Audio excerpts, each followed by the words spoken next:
এখানে জ্যামটা লেগে গেছে, সেখানে আমি পুলিশ দ্বারা করাবো। এই দেশে বাংলাদেশে বিশেষ করে ঢাকা শহরে যানজটটা কিভাবে লাগে, কেন লাগে, কিছু আছে সার্জেন্ট ট্রাফিকদের মাথা একটা, এখানে একটা, এখানে একটা, তারা রাউন্ড দিবে একটা একটা এইভাবে, যাতে সামনেটা পিছনেটা যেন সামনে না যেতে পারে, এইভাবে ঠিক করে আটকা।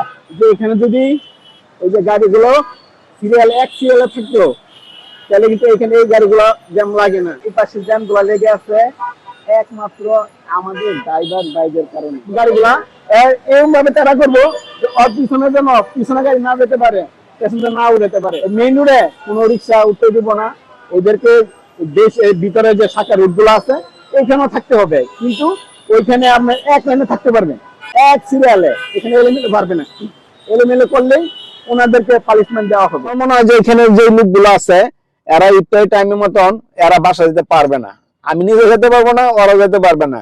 কারণ হচ্ছে সম্পূর্ণ সিস্টেমের, আমি রাস্তা সারাক্ষণ ঘুরি, আমাকে এই যানজট মুক্ত করা সম্ভব। তারা বাসে চলে, তাদের কাজটা ওই বাসের মতনই কম দামি, তারা এই জন্য বাসে যায়। যারা রিক্সা চলে, রিক্সার কাজটাও রিক্সার মতনই কম ছোট, কম দূরত্ব, এই জন্য রিক্সা যায়। আউযুবিল্লাহি মিনাশ শাইতানির রাজিম, বিসমিল্লাহির রহমানির রহিম। আমি বাংলাদেশ সরকারের কাছে আমার একটা আবেদন, আমি যেন দেশের জন্য কাজ করতে পারি, আমি দেশের মানুষের সেবা করতে চাই। সেইখানে যদি বাংলাদেশ সরকার যেরকম আমাকে যদি যানজটের মুক্তর জন্য একটা কাজ দেওয়া হয়, আমি এই কাজটা করে দেশের সেবা করতে চাই। 1 মাসের ক্ষমতা দেন, আমি পুরো ঢাকা শহরটাকে 1 মাসের ভিতরে যানজট মুক্ত করব।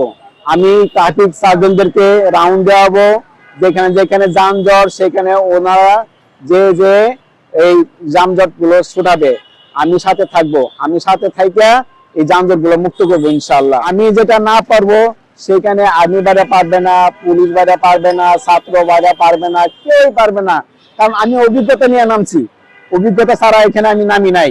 কারণ আমি জানি আমার চেয়ে বড় বড় অনেক পণ্ডিত আছে, সেইখানে দিবেন, সেইখানে আমি চ্যালেঞ্জের মোকাবেলা নিব। যদি আমি যানজট মুক্ত করতে না পারি, তা আপনারা যে বিচার দিবেন করবেন, আমি সেটাই মাথা পেতে নেবো ইনশাআল্লাহ। একজন ছাত্র যদি ওই শুনে তো গাড়িটা কেন আটকা পড়ে আছে যদি দেখতো, তাহলে যে ওই যে গাড়িগুলা, একটা গাড়ি এখানে ওই দেখেন, ওই যে ভিক্টর এখানে দাঁড়া রয়েছে, এই ভিক্টরের জন্য কতগুলো গাড়ি আটকে পড়ে আছে।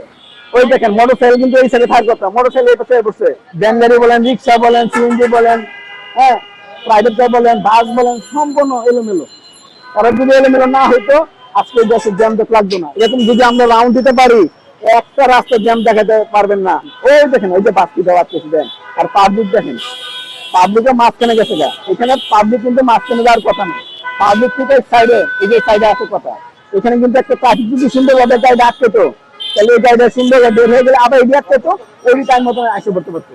অনেক ট্রাফিক ভাই সার্জন সাহেব আছেন যে খালি জায়গার মধ্যে হাত লাড়া। একটা কর্মীদের দোষ আছে, পরিচালনার দোষ আছে, এখানে অভিজ্ঞতার দোষ আছে, অনেক কিছু এখানে মিলা জঞ্জাট লেগে আছে। এখানে কিভাবে যে মানুষ চলাফেরা করবে এই চিন্তাই কেউ করে না।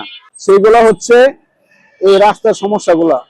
এই রাস্তার সমস্যার জন্য আমি আপনাদের দেখাইলাম, আরো অনেক জায়গায় দেখাবো। মানে সৎভাবে দেশটা চালাইতেছেন, আমিও ঠিক স্যার আপনার মতন দেশে সুন্দরভাবে কাজ করতে চাই, দেশের যানজট মুক্ত করতে চাই। আমি দেশটাকে পুরো, বিশেষ করে পুরো ঢাকা শহরটাকে আমি সুন্দর, জনগণের জন্য একটা সুন্দর যানজট মুক্ত শহর উপহার দিতে চাই, এটাই আমার কথা।